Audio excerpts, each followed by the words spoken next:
Hello students, last time आपको spherical mirrors के बारे में बताया था। सफेरिकल मिरर होलो सफ़ेयर का पार्ट होते हैं। होलो सफ़ेयर को कट करके ये उसकी एक साइड पॉलिश करके बनाए जाते हैं। अगर अंदर से पॉलिश कर दे तो वो बाहर से रिफ्लेक्ट करेगा, उसको कन्वेक्स मिरर बोलेंगे। अगर बाहर से पॉलिश कर दे अंदर से रिफ्लेक्ट करेगा, उसको कनकेव मिरर बोलेंगे। तो सबसे पहले मैंने कन्वेक्स के बारे में लिख दिया, एक सफेरिकल मिरर जिसकी इनर सरफेस पॉलिश्ड हो। ये देखो इनर पॉलिश है और जो रिफ्लेक्शन है वो आउटर सरफेस पे हो रही है, and reflection takes place at outer surface is called convex mirror. इसको डाइवर्जिंग मिरर भी बोलते हैं। डाइवर्जिंग इसको क्यों बोलते हैं? मान लो ये मेरे पास है कन्वेक्स, ये अंदर से पॉलिश। अच्छा, मैं आपको एक बात बताऊं, कई बुक्स में सिर्फ इतना बनाया होता है कन्वेक्स, बट मैं आपको बोलूँगा कि आपने डॉटेड, बाकी डॉटेड बनाना है, बट आपने पूरा सफ़ेयर बनाना है। क्योंकि जब इमेज फॉर्मेशन होगी ना, पूरा सफ़ेयर जो बनाएंगे बहुत ही अच्छा रे डायग्राम उससे बनता है। तो आप आदत बना लो कि सफ़ेयर पूरा बनाओ ऐसे। ये कन्वेक्स है मेरे पास, तो ना अगर इस पर लाइट आती है, ये मान लो लाइट आ रही है इस पर ऐसे, तो ना लाइट को ना ये स्प्रेड कर देता है आउटवर्ड। आउटवर्ड स्प्रेड करता है। जैसे इसकी शेप ही ऐसी शेप है ना, इसकी शेप ही ऐसी है, ऐसी शेप है इसकी। तो जैसे ही ये लाइट इस पे आएगी ना, तो ये बाहर की तरफ ऐसे मुड़ा हुआ है, तो लाइट भी बाहर की तरफ ऐसे मुड़ जाती है यहाँ से भी, क्योंकि बाहर की तरफ मुड़ा हुआ है। इसको बोलते हैं डाइवर्ज करना, बाहर की तरफ मोड़ दिया, तभी इसको बोलते हैं डाइवर्जिंग मिरर। और सारी गाड़ियों में रियर व्यू के लिए ये मिरर यूज़ होता है। क्योंकि रेयर, इसको ड्राइवर्स मिरर भी बोलते हैं, वो इसलिए क्योंकि इमेज बनती है छोटी इसमें, और ट्रैफिक का ना काफ़ी बड़ा व्यू इसमें आ जाता है। छोटे मिरर में पीछे की ट्रैफिक का बड़ा व्यू इसमें दिखता है। तो ड्राइवर्स मिरर इस एज अ ड्राइवर्स मिरर इसका यूज़ है। तो कन्वेक्स मिरर था ये। नेक्स्ट है कनकेव मिरर। कनकेव में बाहर वाला सरफेस पॉलिश किया जाता है और अंदर से रिफ्लेक्ट करता है। ठीक है, ये देखो concave mirror, a spherical mirror whose outer surface is polished and reflection takes place at inner surface। ये कनकेव है और इसको कन्वर्जिंग मिरर भी बोलते हैं। It is also called converging mirror. और कन्वर्जिंग मिरर क्यों बोलते हैं? कन्वर्ज करने का मतलब होता है एक पॉइंट पे इकट्ठा करना। तो जैसे ही ना ये अंदर से रिफ्लेक्ट करता है, मतलब जैसे अंदर रेज फॉल करती हैं ना ऐसे, तो ये उनको एक पॉइंट पे इकट्ठा करता है, ऐसे कन्वर्ज कर देता है लाइट की रेज को, इसीलिए कन्वर्जिंग मिरर इसको बोलते हैं। इसका यूज़ होता है शेविंग में, मेकअप में, और एक और कन्वर्जिंग मिरर का यूज़ है सोलर कुकर जो होते हैं उनमें भी इसका यूज़ होता है।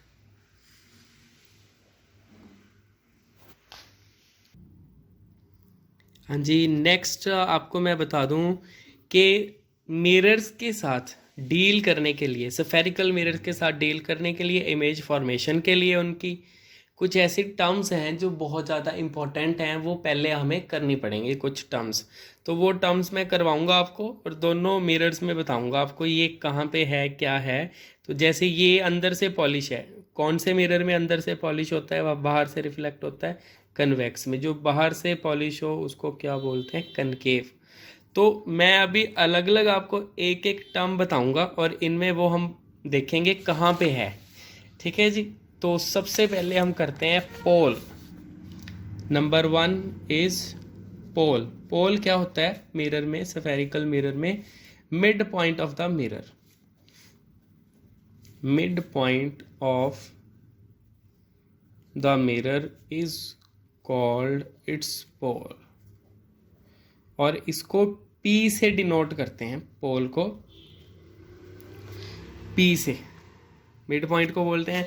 और इसमें कहाँ पे होगा देखो, ये कन्वेक्स में पोल कहाँ पे होगा? देखो ये एक्चुअली मैंने आपको क्या बताया था, है तो सफेयर का पार्ट मान लो यहाँ तक है, और ज़रूरी नहीं सेंटर तक ही होगा, यहाँ तक भी हो सकता है मिरर, ठीक है। मान लो यहाँ तक मिरर है, इसका मिड पॉइंट जितना मिरर है, ये तो इस साइड तो कट कर दिया, वो तो मिरर है ही नहीं, जितना मिरर है ना, ये मान लो मिरर है, इसका जो मिड पॉइंट है ना, इसको बोलते हैं पी, ये है पोल। इसमें भी मान लो यहाँ से यहाँ तक है, और इसका जो सेंट्रल पॉइंट है ना, मिड पॉइंट, इसको क्या बोलेंगे, पोल ऑफ द मिरर, ठीक है जी। तो पहला हो गया। दूसरा आपको बता दूं, ये बहुत ज़्यादा इंपॉर्टेंट टर्म्स हैं सारी। Second is centre of curvature. Centre of curvature होता क्या है, देखो इसको कैपिटल सी से डिनोट इसको किया जाता है। कैपिटल सी होता क्या है, मान लो ये मेरे पास मिरर्स हैं, स्फेरिकल मिरर, जो ये देखो पूरा सफ़ेयर, जिस सफ़ेयर में से हमने काट के ये बनाया, उस सफ़ेयर के सेंटर को बोलते हैं सी, सेंटर ऑफ कर्वेचर। ये सी जो है, ये है centre of curvature, centre of curvature. और इसमें इसका सेंटर क्या है, ये सी, ये है centre of curvature.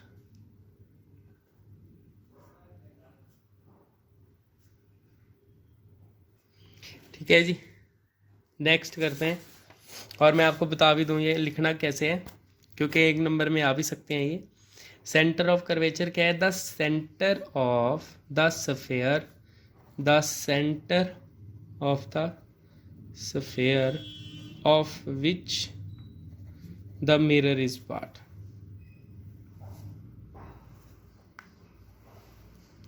is called center of curvature.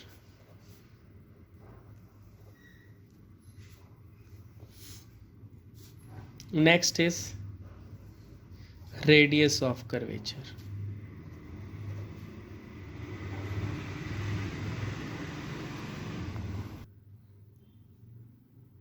Next is radius of curvature, इसको कैपिटल आर से डिनोट किया जाता है। Radius of the sphere of which the mirror is part. जिस स्फेयर से काट के हमने मिरर तैयार किया, उसके रेडियस को बोला जाता है। जैसे ये है, तो इसका रेडियस P से C तक का डिस्टेंस, ये इसको बोलेंगे रेडियस ऑफ कर्वेचर। ये है रेडियस, स्फेयर के रेडियस को बोलेंगे। ठीक है जी, ये वाली लाइन है इतना, R रेडियस ऑफ कर्वेचर। हाँ जी, नेक्स्ट हम करते हैं प्रिंसिपल एक्सिस। प्रिंसिपल एक्सिस क्या होता है, एक ऐसी लाइन जो पोल से सेंटर को मिलाती है, पोल और सेंटर से जो पास करे उसको बोलते हैं प्रिंसिपल एक्सिस।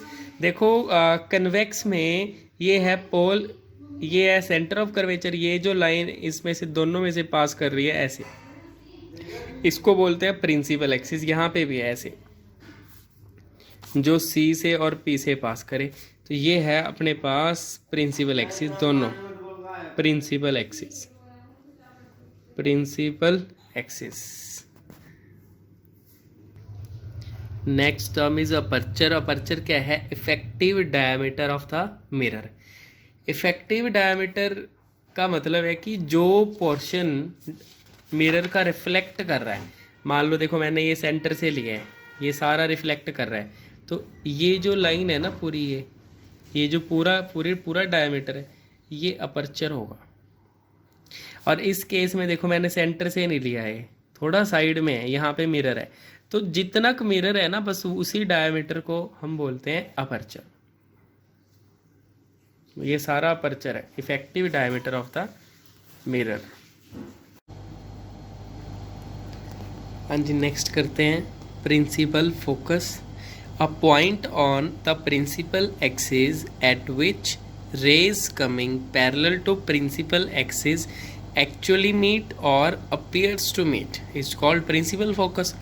एक ऐसा पॉइंट है प्रिंसिपल एक्सिस पे, जिस पॉइंट पे जो रेज पैरेलल आ रही हैं प्रिंसिपल एक्सिस के, वो या तो एक्चुअली मिले या मिलती हुई अपीयर हों। जैसे कि ये देखो आप, ये है मेरे पास कन्वेक्स, अंदर से पॉलिश है, तो ना ये प्रिंसिपल एक्सिस है, इसके पैरेलल रेज आ रही हैं, तो ये डाइवर्जिंग नेचर है तो ये मान लो पोल है, ये सी है, तो ना यहाँ से डाइवर्ज कर दिया इसने यहाँ से, पर अगर कोई यहाँ से देखे उसको अपीयर होगा, क्योंकि अपीयर लगेगा, उसको अपीयर होगा कि पीछे से कहीं से रेज आ रही हैं, और ये जो रे यहाँ पे मुड़ गई है, यहाँ से कोई देखे उसको भी लगेगा रे पीछे से कहीं से आ रही है, तो इस पॉइंट पे मिलती हुई अपीयर हो रही हैं, इसको बोलेंगे फोकस। पी के और सी के बिल्कुल सेंटर में होता है फोकस। और सिमिलरली यहाँ पे देखो रेज आ रही हैं, ये कनकेव का केस है, रेज पैरेलल आ रही हैं प्रिंसिपल एक्सिस के, तो ना ये कन्वर्जिंग नेचर का अंदर की तरफ मोड़ेगा, तो रेज अंदर की तरफ जब मुड़ गई ना, एक पॉइंट पे मिल गई, ये कन्वर्ज हो गई, इसको फोकस बोलेंगे। पी के और सी के बिल्कुल सेंटर में होता है फोकस, ये है फोकस। हाँ जी, नेक्स्ट है फोकल लेंथ, इसको स्मॉल एफ से डिनोट करते हैं।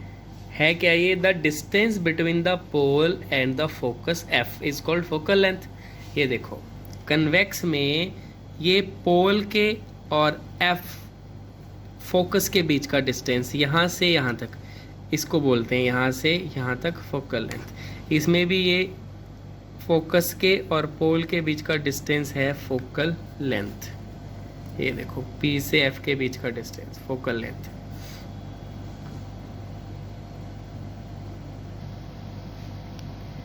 नेक्स्ट टॉपिक है rules for the formation of images by concave and convex mirror. देखो इसमें बहुत इंपॉर्टेंट टॉपिक है इमेज फॉर्मेशन, कनकेव और कन्वेक्स मिरर की इमेज फॉर्मेशन। तो उसके लिए कुछ रूल्स हैं, वो मैं आपको वो ज़रूर बताऊंगा, बहुत ज़्यादा इंपॉर्टेंट है। ये भी रूल्स कभी एग्ज़ाम में नहीं पूछे जाते, रूल्स सिर्फ हमें अप्लाई करने हैं इमेज फॉर्मेशन में। रूल्स पता होंगे तो इमेज फॉर्मेशन भी आ जाएगी। देखो सबसे पहला रूल है, a ray incident parallel to principal axis actually pass और appear to pass through focus, कि अगर कोई रे प्रिंसिपल एक्सिस के पैरेलल आए वो फोकस में से ही पास करेगी। जैसे कि ये मैं आपको करके दिखा देता हूँ। मान लो ये मैं मान लो आपको करके दिखाता हूँ कन्वेक्स के लिए। पहले मान लो ये मेरे पास है कन्वेक्स, और आपको मैंने बताया था अगर अच्छी इमेज बनानी हो तो पूरा सफ़ेयर बनाया करो। बहुत सारी बुक्स में पूरा नहीं होता, बुक्स में सिर्फ इतना बना देते हैं। आप पूरा सफ़ेयर बनाओ, बहुत अच्छा डायग्राम बनेगा। ये सी होता है सेंटर ऑफ कर्वेचर, ये पोल है, और दोनों के बिल्कुल सेंटर में होता है एफ। अब देखो ये मेरे पास है कन्वेक्स, मैं आपको कह रहा हूँ कि अगर रे पैरेलल आए, अब ये डाइवर्जिंग नेचर होता है, ये इसको डाइवर्ज कर देगा, पर यहाँ से अगर हम देखें रे तो स्ट्रेट चलती है ना, यहाँ से जब देखेंगे तो लगेगा, ये देखो ये अगर रे पैरेलल आ रही है तो डाइवर्ज होगी, अगर यहाँ से देखें तो लगेगा कि ये रे पीछे से किसी पॉइंट से आ रही है, और इस पॉइंट को क्या बोलते हैं फोकस। तो अगर पैरेलल आए तो फोकस से आ रही हुई फोकस से आती हुई अपीयर होगी या फोकस पे एक्चुअली जाएगी। ये देखो अगर मैं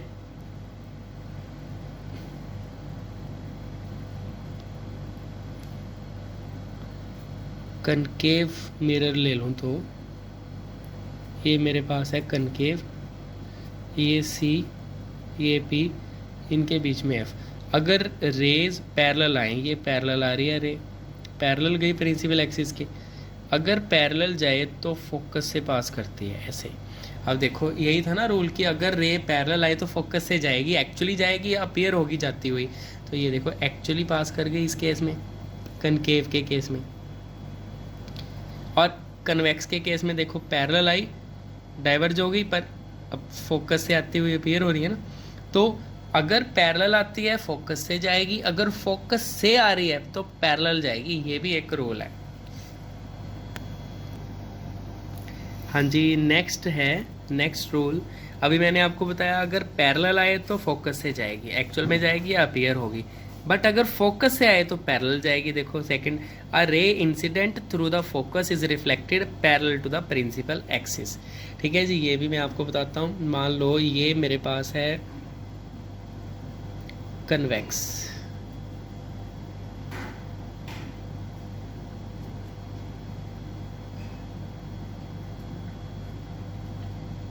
ये इसका सी, ये पी, ये फोकस। अगर फोकस से आए अब मान लो ये रे ना ये ऐसे इंसिडेंट करती है, इंसिडेंट ऐसे करती है कि हमें लग रहा है कि फोकस पे जाके मिलेगी, यहाँ पे ऐसे इंसिडेंट कर रही है, फोकस से आ रही है ना, तो ये जाएगी वापस पैरेलल टू प्रिंसिपल एक्सिस। ठीक है जी, अगर हमें ऐसे लगे कि फोकस पे आ रही है तो पैरेलल जाएगी। अगर सेम इस केस में थोड़ा सफ़ेयर अच्छा नहीं बना, ये सी, ये पी, ये एफ, तो अगर फोकस से आए, जैसे कि ये ऐसे फोकस से आ रही है रे, ऐसे फोकस से पास कर गई, अगर फोकस से आए तो पैरेलल जाएगी, पैरेलल टू प्रिंसिपल एक्सिस जाएगी। तो पहला था कि अगर पैरेलल आए फोकस से जाएगी, दूसरा है कि अगर फोकस से आए तो पैरेलल जाएगी। अब थर्ड आपको करवाता हूँ। हाँ जी, थर्ड रूल करते हैं कि अगर कोई रे सी पे फॉल करे, डायरेक्टली सी पे, सेंटर ऑफ कर्वेचर पे, तो जैसे वो आई है वैसे चली जाएगी, क्योंकि सी यहाँ नॉर्मल का काम करता है। तो ये मैं आपको बता दूं, जैसे सिंपली मैं आपको बताता हूँ, प्लेन मिरर में हम क्या करते थे, मैं आपको याद करवा रहा हूँ जस्ट ये, कि नॉर्मली अगर आती है वापस चली जाती है ना सेम पाथ, तो जो सी से आती है ना वो नॉर्मल का काम करती है।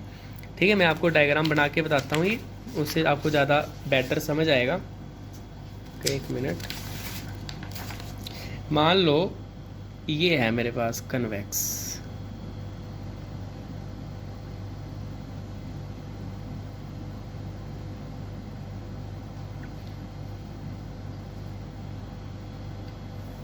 ये है सी। तो अगर कोई रे अगर ऐसे आ रही है, मान लो ऊपर से कोई रे ऐसे आई कि हमें अपीयर हो रहा है कि ये सी से पास करेगी, तो ना ये नॉर्मल माना जाता है हमेशा, कि सी की तरफ जब आए हम मानेंगे कि नॉर्मली आ रही है, तो नॉर्मली आएगी तो वापस चली जाएगी, वापस जिस रास्ते से आई है उसी रास्ते वापस। और ये कौन सा है हमारे पास, ये है कन्वेक्स। अच्छा, एक और है, ये हमारे पास है कनकेव, और कनकेव में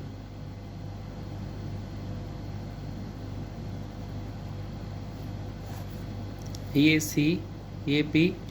अब अगर सी से रे पास करे, मान लो ऐसे सी से पास करके जाती है रे, ऐसे गई सी से। अब आपको मैंने अभी बताया कि सी से जो रे जाती है ना वो ऐसे ऐसे बिहेव करती है, जैसे ये आपको बताया कि नॉर्मली जब आए, जब नॉर्मली आए ऐसे नॉर्मली जब आती है तो वापस चली जाएगी ना उसी रास्ते से, तो ये नॉर्मल का काम करती है हमेशा।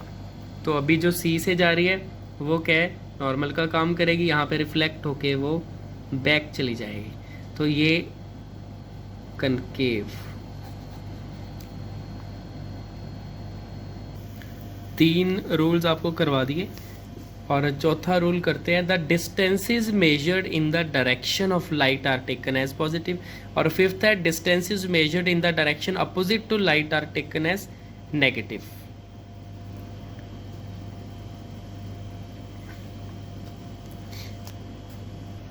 हाँ जी, पहले ये वाला करते हैं, all the distances are measured from pole, सारे के सारे डिस्टेंस पोल से मेजर किए जाते हैं। अब करते हैं नेक्स्ट, ये जो अभी आपको बता रहा था कि जो डिस्टेंस आपने लाइट की डायरेक्शन में लिया, पोल से लेना है आपने, जो लाइट की डायरेक्शन में लिया पॉजिटिव, जो लाइट से अपोजिट डायरेक्शन में लिया वो नेगेटिव। ये मैं आपको बता देता हूँ, जैसे आपको मैंने ये डायग्राम बताया, इस डायग्राम में ये कन्वेक्स मिरर, ये कनकेव, रे आ रही है पैरेलल तो फोकस से अपीयर हो रही है जाती हुई, ये भी पैरेलल आ रही है फोकस से जा रही है। तो इसमें अगर मैं फोकल लेंथ देखूं तो पोल से लेनी है एफ तक, ये फोकल लेंथ है, और इसकी फोकल लेंथ अगर मैं देखूं पोल से एफ तक, ये फोकल लेंथ है। बट अगर मैं इसकी फोकल लेंथ लिखता हूं, इसकी फोकल लेंथ अगर मैं लिखूं कन्वेक्स की, तो पॉजिटिव एफ लिखी जाएगी, पॉजिटिव एफ, क्योंकि ये पोल से एफ की तरफ, लाइट तो हमेशा लेफ्ट से राइट ऐसे ली जाती है, लाइट हमेशा ऐसे लेफ्ट टू राइट, तो हम भी तो पी से एफ ऐसे ही जा रहे हैं लाइट की डायरेक्शन में, पी से एफ, तो पॉजिटिव एफ आएगा। और इस केस में फोकल लेंथ क्या आएगी, इस केस में आएगी नेगेटिव एफ। रीज़न आपको अभी बताया कि लाइट हम हमेशा ही लेफ्ट से राइट लेते हैं, ऐसे साइन कन्वेंशन है, बस इजी करने के लिए और कुछ नहीं। ऐसे लाइट हमेशा ऐसे, बट पोल तो ये है ना, पोल से सारे डिस्टेंस मेजर किए जाते हैं, पोल से एफ तक ऐसे, लाइट से उल्टा आ गया ना पी से एफ, तो सारे पोल से मेजर करते हैं पी से एफ, लाइट से उल्टा चले तो माइनस में, फोकल लेंथ नेगेटिव। तो याद रखना कन्वेक्स की फोकल लेंथ हमेशा पॉजिटिव और कनकेव की फोकल लेंथ हमेशा नेगेटिव। हाँ जी, अभी लास्ट के दो करते हैं, 7/8। The distance is measured perpendicular to principal axis in upward direction are taken as positive. The distance is measured perpendicular to principal axis in downward direction are taken as negative. देखो principal axis ये है, मान लो किसी भी mirror की आप बात कर रहे हो, कोई भी डिस्टेंस अगर ऊपर की तरफ मेजर करोगे पॉजिटिव लेना होगा, अगर नीचे की तरफ मेजर करेंगे किसी भी डिस्टेंस को वो नेगेटिव। और ये परपेंडिकुलर है, ऊपर भी परपेंडिकुलर है नीचे भी, ऊपर पॉजिटिव नीचे नेगेटिव। तो ये रूल्स आपके सारे हो गए।